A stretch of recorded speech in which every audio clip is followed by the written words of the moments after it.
이번 시간에는 건설공사 안전의 개요를 설명드리겠습니다.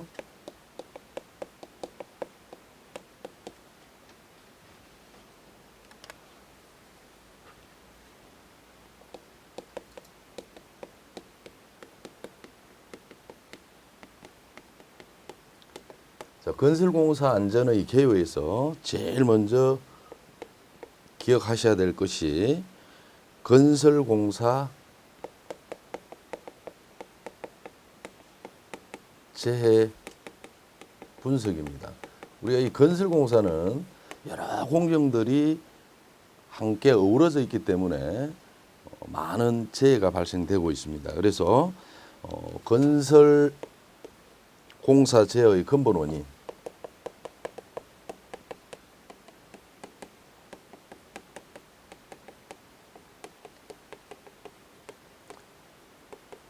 건설공사 재해의 근본 원인에는 어떤 것들이 있는지 먼저 살펴보고, 그 다음 이런 재해 원인을 제거하기 위한 예방 대책을 설명을 드리겠습니다. 첫째, 건설공사 재해의 근본 원인은 작업 환경이라든지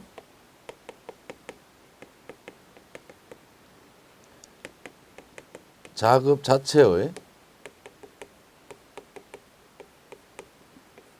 위험성을 얘기할 수 있습니다. 그래서 작업 환경이 우리가 불량하다든지 또는 정리정돈 상태가 잘못되어 있다든지 또는 작업 자체들이 고소 작업이 많다 보니까 자체가 위험하다라고 보시면 되겠고요.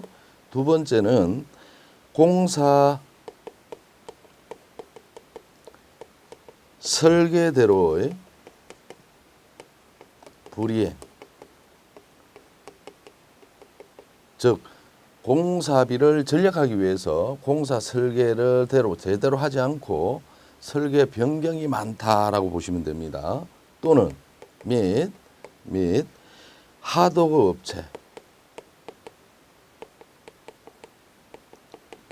업체 관리 감독이 소홀해서 거의 대부분 우리가 도급 계약에 의해서 공사를 하다 보니까 하도업체가 여러 군데가 있다라는 거죠. 그래서 원청에서 하도업체 관리 감독이 소홀해서 재해가 발생한다라고 보시면 되겠고요. 그다음 거의 대부분 건설 현장에는 일용직입니다. 그래서 일용직이다 보니까 고용의 불안정이라든지 이 고용의 불안정으로 인해서 근로자의 안전 의식이 부족하다. 고용의 불안정, 일용직이다 보니까 이 안전 의식이 향상이 되기 위해서는 교육을 받아야만 하는데 일용직이다 보니까 안전 교육을 제대로 실시하지 못함으로 인해서 재해가 많이 발생한다라고 보시면 되고요. 네 번째는 신공법, 신기술, 신공법이나 신기술이라는 건 한 번도 해보지 않는 것들이죠. 그러다 보니까 어떤 위험성이 있는지를 알지 못함으로 인해서 재해가 발생한다라고 보면 됩니다. 그래서 신공법, 신기술에 따른 안전기법 인식이 부족해서 이렇게 보시면 돼요. 이런 것들의 원인에 의해서 건설 공사를 할 때는 재해가 많이 발생한다. 그래서 고용노동부에서도 건설 공사 시 재해가 발생되면 집중 관리를 많이 하고 있는 실정입니다. 두 번째로 우리가 원인을 봤다면 이와 같은 원인을 제거하는 게 우리가 방지 대책이 되겠습니다. 그래서 두 번째는 건설재해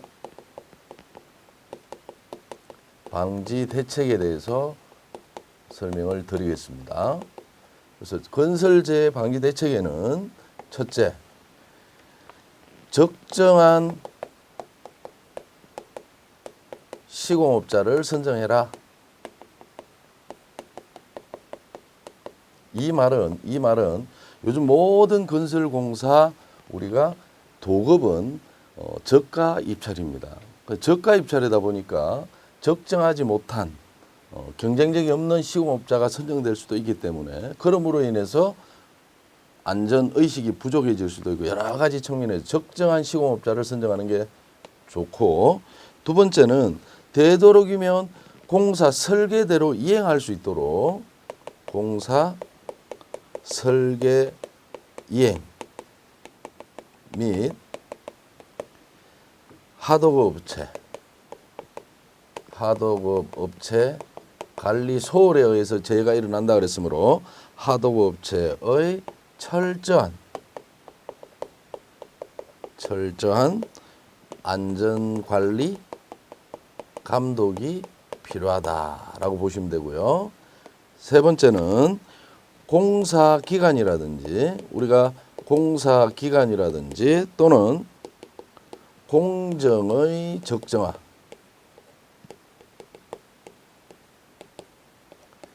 이 말은 뭘 의미하냐면요, 공기를 단축하려고 하면 그만큼 위험 부담이 크다라는 거죠. 그래서 적정한 공기 또는 공정이 적정했을 때는 재해를 많이 줄일 수 있다라는 말입니다. 그다음 네 번째는 설계사를 비롯한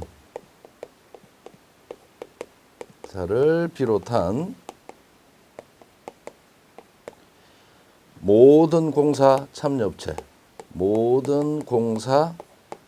참여자의 안전교육 실시입니다. 이 안전교육을 실시함으로 인해서 안전의식이 향상이 되어질 수 있다라고 보시면 되겠고요. 마지막으로 우리가 안전보건관리비라는 게 있는데요. 모든 공사에서는 그래서 안전보건 경비의 적정 기준을 설정해야 된다. 그래서 안전보건관리비를 적정하게 설정해서 그 안전보건관리비는 다른 목적으로 사용할 수 없고 안전관리, 보건관리하는 데만 돈을 사용한다면 재해를 줄일 수 있다라고 보시면 되겠습니다. 자, 그다음 집안 조사 방법에 대해서 설명을 드리겠습니다. 건설공사 중에 재해 원인 중에 하나가 토사 붕괴 이런 것도 있습니다. 그래서 토사 붕괴라든지 공사 중에 붕괴재 또는 많은 사고의 원인이 될 수 있는 게 집안 때문에 일어나는 원인들도 있다라는 거죠. 그래서 항상 공사를 하기 전에는 공사 집안이 어떤 상태의 집안인지를 파악하고 헐거의 진해력이라든지 이런 것들을 사전에 조사해서 적정한 공법을 설정하기 위함입니다. 그래서 집안 조사 방법에는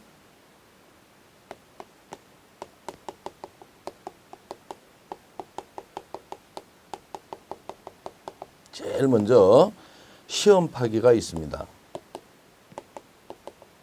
이 시험 파기는 간략하게 생각하면 우물을 파듯이 파보아서 헐거의 성질이라든지 용수량 등을 조사하는 방법인데 요 정도는 알고 있어야 됩니다. 그래서 지름 60에서 90cm, 그 다음 깊이 2 내지 3m 정도로 우물을 파듯이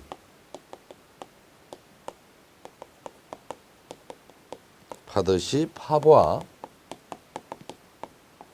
헐거의 성질 및 용수량 조사하는 방법이 시험 파기다라고 보시면 되겠습니다. 두 번째는 짚어보기라는 게 있습니다. 이 짚어보기라는 것은 철봉에 의한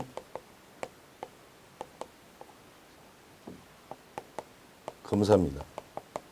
그래서 철봉을 쉽게 간략하게 먼저 설명드리고 나면 철봉을 사람의 손으로 집안에 꽂아서 손에 느껴지는 감촉에 의해서 흙이 단단하냐 연하나 정도를 판단하는 시험인데 이 짚어보기도 간략하게 지름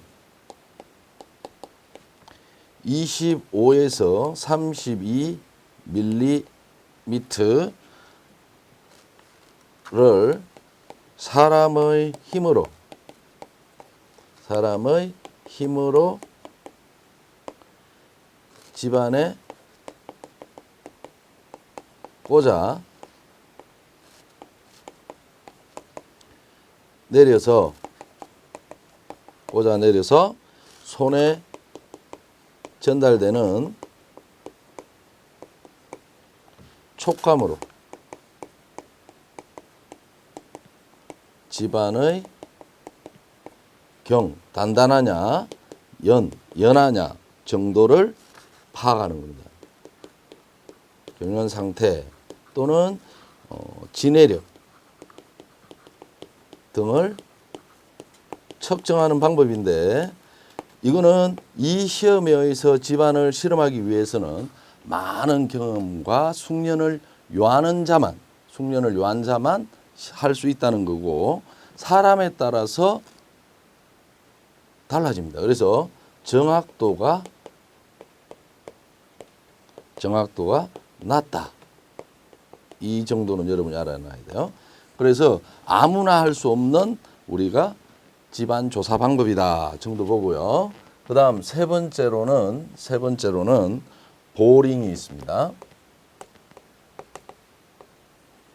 자, 이 보링에는 반드시 여러분이 알고 계셔야 될 게 기계식 보링과 인력식 보링이 있습니다. 그래서 제일 먼저 기계식 보링.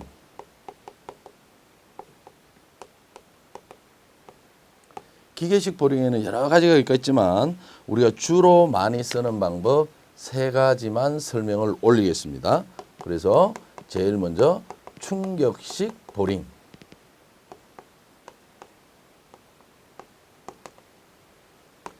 이 충격식 보링이라는 것은 집안에 충격을 줘서 부셔진 흙을 퍼 올려서 판단하는 시험이다라고 보시면 됩니다. 그래서 이거는 비교적 굳은 집안에 많이 사용합니다. 일단 이거 먼저 알고 계셔야 돼요. 단단한 집안이다. 두 번째는 60에서 70cm 정도로 움직여 구멍 밑에 낙하 충격을 주어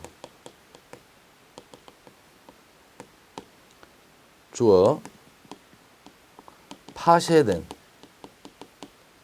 흙을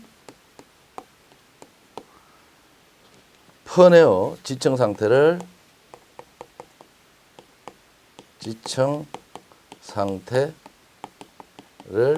판단하는 방법이 우리가 충격식이다. 그래서 충격식은 낙하 충격을 주어 파쇄된 흙을 퍼내서 지층 상태를 판단하는 방법이다 정도만 여러분이 아시면 될 것 같고요. 두 번째는 수세식 보링이 있습니다. 수세식 보링. 말 그대로 수세, 물을 이용해서 흙을 씻어내서 침전통에 침전된 걸 판단하는 방법입니다. 그래서 수세식 보링 같은 경우는 물을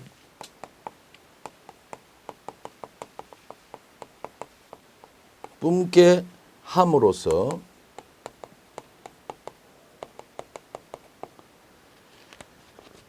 토사를 씻어 올려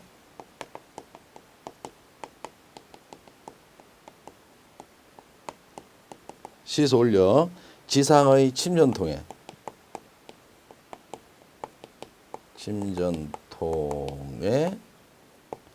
침전시켜 지층 상태 판단.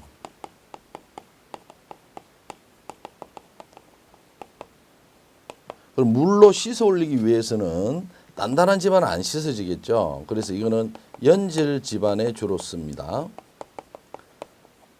간략하게 그림으로 설명해 보면 지층이 있다면 외관을 꼽습니다.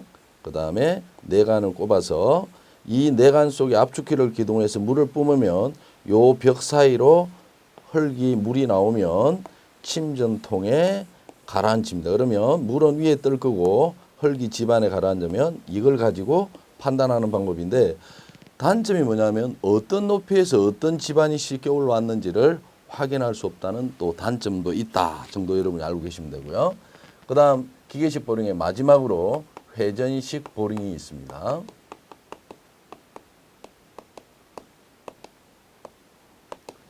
이 회전식 보링은 정확성이 높다, 이거 정도는 꼭 기억하고 있어야 되고요. 그 다음에 가장 많이 사용되는 기법인데 꼭 기억하셔야 될 게 정확성이 높고요. 그 다음에 깊은 지층 집안 조사하는 데 쓴다. 깊은 집안 조사에 쓴다. 조사에 사용되고요. 그 다음에 여기에서는 이제 회전식, 비트를 회전시켜서 구멍을 파기 때문에 꼭 기억하셔야 될 게 40에서 50 rpm 회전 속도입니다. 그래서 오거의 회전 속도가 이 정도로 회전시켜서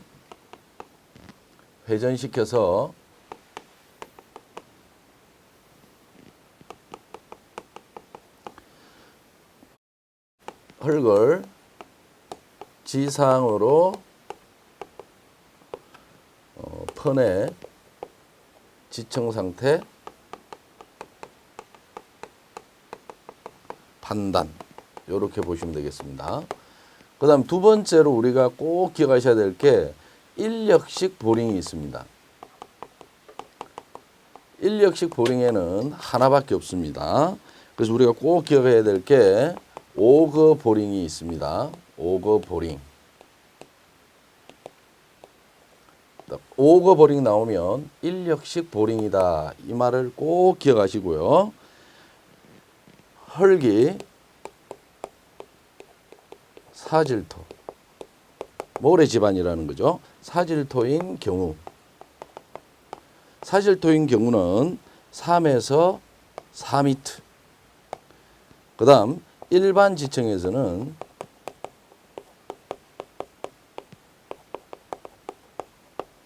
10m 정도 깊이로 파 들어가면서 토사를 채취합니다. 그래서 오거라는 것은 이런 손잡이가 있고요. 여기에 이렇게 우리가 흔히 쉽게 이야기하면 드릴 같은 게 있습니다. 그래서 집안에 때려박고 사람의 인력으로 돌리면서 땅 속에 박으면 요 부피만큼의 흙이 밖으로 나오겠죠. 그래서 이걸 가지고 판단하는 시험을 오거 보링이라고 한다라고 보시면 되겠습니다. 자, 그 다음 이번에는 토질 시험에 대해서 설명을 드리겠습니다. 주로 우리가 흙은 집안은 건설안전기술에서 얘기할 때는 사질 집안이나 점토 집안을 가지고 얘기를 많이 하는데요. 이 토질 시험에는 방법이 뭐가 있느냐 꼭 기억하셔야 될 게, 첫째로 토질 시험 방법에는 표준 관입 시험이 있습니다. 표준 스탠다드라고 그러죠. 그 다음에 관입 페네트레이션이라고 그러고 시험 테스트. 그래서 스탠다드 페네트레이션 테스트라는 말을 쓰고 있습니다. 그래서 이 표준 관입 시험이라는 것은 정의 정도도 암기를 하시는 게 좋습니다. 자, 표준 관입 시험은 다른 거 다 생략하고요. 무게 63.5kg의 추를 76cm 높이에서, 그래서 이 무게하고요 높이는 정확하게 수치를 암기하고 계시기 바랍니다. 76cm 높이에서 자유 낙하시켜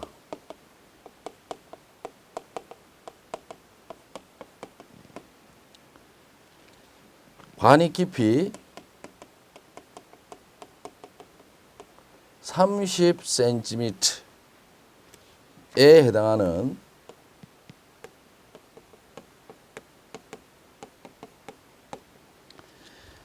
매입에 필요한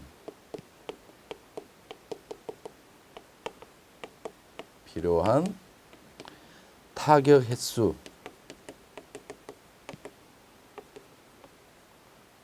횟수 N을 측정하는 시험입니다.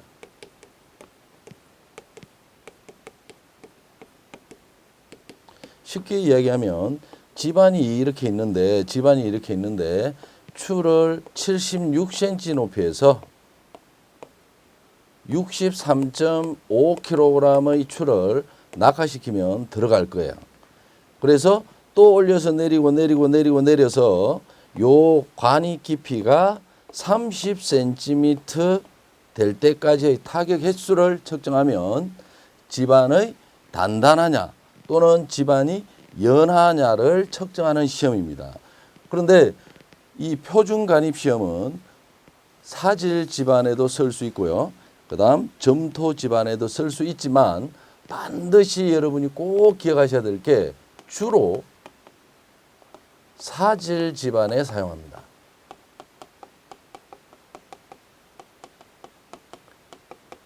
그래서 사질 집안에 주로 사용하는 토질 시험 방법이다라고 알고 요 N 값에 따라서 헐걸 판단하는 정도가 있습니다. 그래서 요거만큼은 반드시 여러분이 기억하셔야 되는데 N 값이 4 이하라는 말은 4번보다도 적은 수치에서 30cm까지 도달했다라는 말은 연하다라는 말이죠. 그래서 4 이하일 때는 매우 집안이 느슨하다 그렇게 판단을 하고요. 두 번째로 4초가 10 이하입니다. 그래서 4에서 10까지는 느슨하다라고 판단을 하고요. 그 다음 10에서 30까지는 중간 정도다. 그 다음 30에서 50까지는 치밀하다. 그 다음 50초가 되면 매우 치밀하다. 이 말은요, 이렇게 갈수록 다짐의 정도가 크다라고 여러분이 알고 계시면 돼요. 집안을 아주 잘 다져 놓을수록 집안이 튼튼하니까 30cm 관이 될 때까지의 타격 횟수가 많아질 수밖에 없겠죠. 마찬가지로 사질 집안에 주로 쓰지만 점토 집안에도 쓸 수가 있습니다. 그러나 잘 사용하지는 않는다. 그렇게 여러분이 알고 계시면 되고요. 두 번째로는 베인 테스트가 있습니다. 베인 시험이라는데 이 베인 테스트는 깊이 10m 미만의 연약성 점토 집안에 주로 사용합니다. 점토 집안. 제일 중요한 게 주로 점토 집안에 쓰는 토질 시험 방법은 베인 테스트. 그 다음 사질 집안에 사용하는 토질 시험 방법은 표준 간입 시험. 이 두 가지를 여러분이 잘 알고 있어야 되고 이 베인 테스트는 헐거의 전단 강도를 측정합니다. 전단 강도를 측정한다. 헐거의 전단 강도를 측정한다라는 말은 점토 집안은 점착력이 큽니다. 마찰력은 거의 제로에 가까워서 전단 강도를 측정한다라는 말은 점착력을 측정한다. 그렇게 생각하고 계셔도 됩니다. 그 정도만 여러분이 알고 계시면 되고요. 그 다음 세 번째로는 평판 제하 시험이 있습니다. 이 평판 제하 시험은 집안이 있고 우리가 굴착을 해서 여기에서 만약에 기초를 설치한다 그러면 반드시 알고 있어야 되는 것은요. 이 평판 제하 시험은 예상 기초 저면에서 실시합니다. 즉 집안면에서 실시한다 이런 말 나오면 틀립니다. 그래서 우리가 여기에 평판을 깔고 하중을 가해서 이 집안의 침하하는 정도를 측정하는 시험입니다. 그래서 평판 제하 시험은 예상 기초 저면에서 실시한다 이 말이 제일 중요한 말이고요. 평판 제하 시험은 요 정도는 알고 있어야 돼요. 기초 집안의 지지력과 집안 개수 또는 노상 및 집안 개수를 구하기 위해 행함. 요 정도는 알고 계시고요. 평판 제하 시험은 반드시 집안의 지지력에 관계되는 시험 방법이고 꼭 기억해 놔줘야 될 게 예상 기초 저면에서 실시한다 정도 여러분이 알고 계시면 되겠습니다.